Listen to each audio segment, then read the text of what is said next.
You have control of this. This belongs to you. This is yours. You're the captain. You're the master. You're the foreman. You're the general. You're the head. Don't give control of this to nobody, especially the devil. Do not let Satan come in here and function and operate, because he has one mission: to keep you off course, to make you not think it's possible, to make you think that God don't hear you. His job is only to destroy you, to make sure that you don't become what God intended for you to become. That's the mission of the devil. Now, if you don't believe in the devil, this conversation ain't for you. If you don't believe in God, this conversation ain't for you. I'm not talking to you. I'm talking to people who are spiritually based.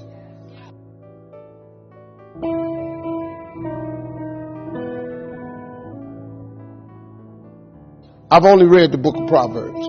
I've read some scriptures every now and then. I only know 5 or 6 scriptures by heart. I'm just going to be real with you. But I've memorized them 5 or 6 scriptures. And them 5 or 6 got me here today. They memorized it, but they didn't apply it. I have applied 6 scriptures to change my life. But these books that I told you about, The Power of Positive Thinking by Norman Vincent Peale and The Magic of Thinking Big by David Schwartz, you know what it does? It just teaches you how this works. Once you get this, y'all, you can change everything. Negativity, you can protect yourself from negativity. And that's what stops most people, negative thoughts. You can coat your mind from negativity. It's a real simple exercise to do. I do it every morning before I walk out the door. So I walk out as a positive person. You know, I get tired sometimes. That's different from being negative, because I get mentally drained from my job at times. But to coat your mind from negativity, the way you can put a coating around your mind is with one simple thing: gratitude. Gratitude erases negativity. I'm going to show you how this works. If you wake up in the morning and you start having negative thoughts, man, this ain't my day. I woke up on the wrong side of the bed. I'm tripping. I just don't feel myself. Every time you feel in the middle of the day, if you feel yourself doing that, stop. Just stop for a second and start going over in your mind everything you have to be grateful for. Not everything you want, everything you already have, because what you have is substantial. You just haven't gone over the list and taken inventory in a long time. But the fact that you can walk, that's a blessing. The fact that you woke up, that's another blessing. The fact that you can see, think, reason, that's another blessing. The fact that you can go somewhere and get yourself something to eat, that's another blessing. The fact that you can go and turn the key and call someplace home, that's another blessing. The ability to dream is a blessing. The fact that you have an opportunity to get it right is another blessing. The fact that you're beautiful, that's another blessing. The fact that you have any measure of health, that's another blessing. And I'm just talking to you, I don't even know you. I could give you 50 things you ought to be grateful for right now. I don't even know you. Start coating your mind with gratitude. It'll change everything for you. Forgive and grow. I had to let that luggage go. You see, your mind is, you know, when you go into a service station to get gas, you don't go in there and just start pumping. When you push the lever up, it clears the previous bill.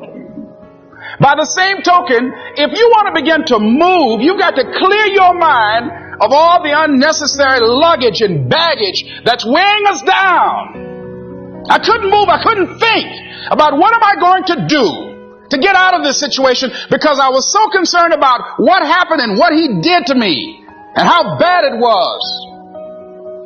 I was so stuck in that I couldn't even focus on what I should have done. Feeling sorry for myself and angry, and none of that was taking me anywhere. So pretty soon I learned through effort, made a conscious, deliberate, determined effort. I had to let it go. I had to forgive it. Let it go and begin to focus. Now, Les, how long are you going to repeat the same thing over and over and over and over and over again? How many times do we have to hear that? Don't go around telling people what your story is. Everybody has a story. 80% don't care and 20% glad it's you. All of us have experienced some tragedy, and if we haven't, we will. And you can either let it destroy your life or you can build upon it. You can permit it to let it hold you down, or you can decide, I'm not going to let that happen to me. I'm bigger than this. Make a declaration to yourself. Declare all out war that you're going to get out of this rut. I don't care how good you are. I don't care how talented you are. I don't care how much you work on yourself. There are some times when things aren't going to go right. They just are not going to go right. There are times when anything that can happen will happen. Murphy's Law will be knocking at your door. Why? I don't know why. That's called life. I suggest to you that if you are facing a challenge, don't stop. Stay busy. Work your plan. Continue to do those things that you know that work for you after you have evaluated yourself in the situation. Continue to move. Stay busy, stay busy, stay busy. Find somebody that you can help so you can forget about you for a moment. See, sometimes the best thing to do is to be. Sometimes you have to just back up and go within yourself. A bow and arrow, you can't take a bow and just push it out an arrow. You just can't push the arrow out. You have to pull it back and then release it. Sometimes you have to back up and go within and pray and meditate and recharge your batteries. Go away, clear your head, and then come back and look at it from a different vantage point. Don't operate while you're under the spell or the effect of what's going on.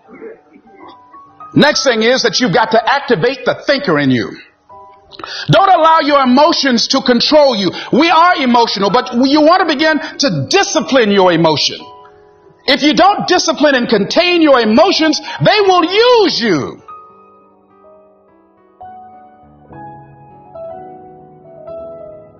Some people let the past pull them back. The past can be like gravity if you let it to pull you back. Not just to think about it to get advice from mistakes to carry on for the future.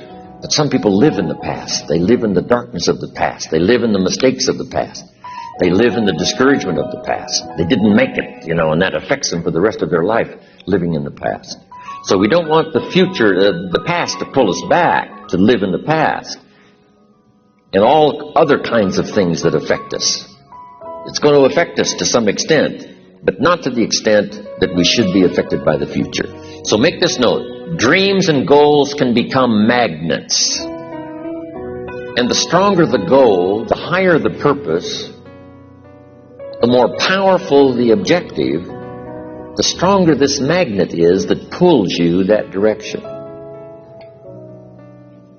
Now, not only does your goals and your objectives pull you that direction, here's what they also do. They pull you through.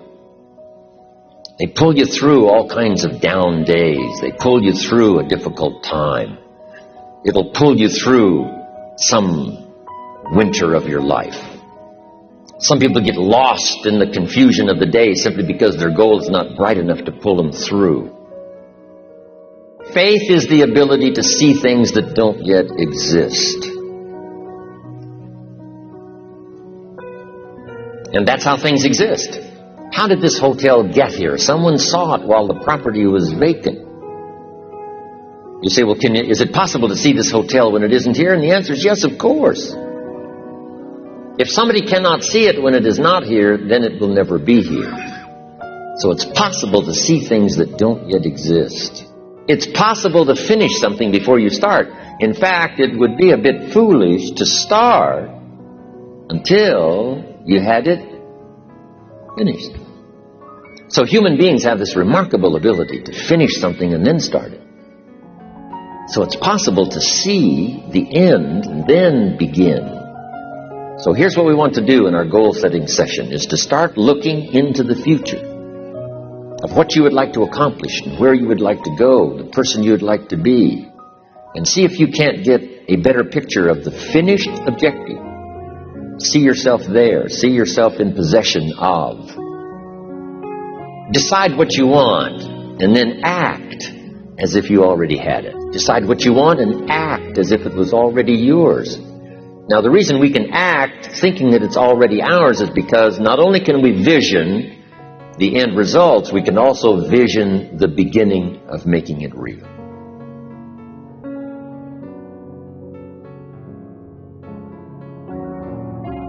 You know, weeds don't have to have any encouragement to grow. You don't have to water them. They don't have to get sunshine.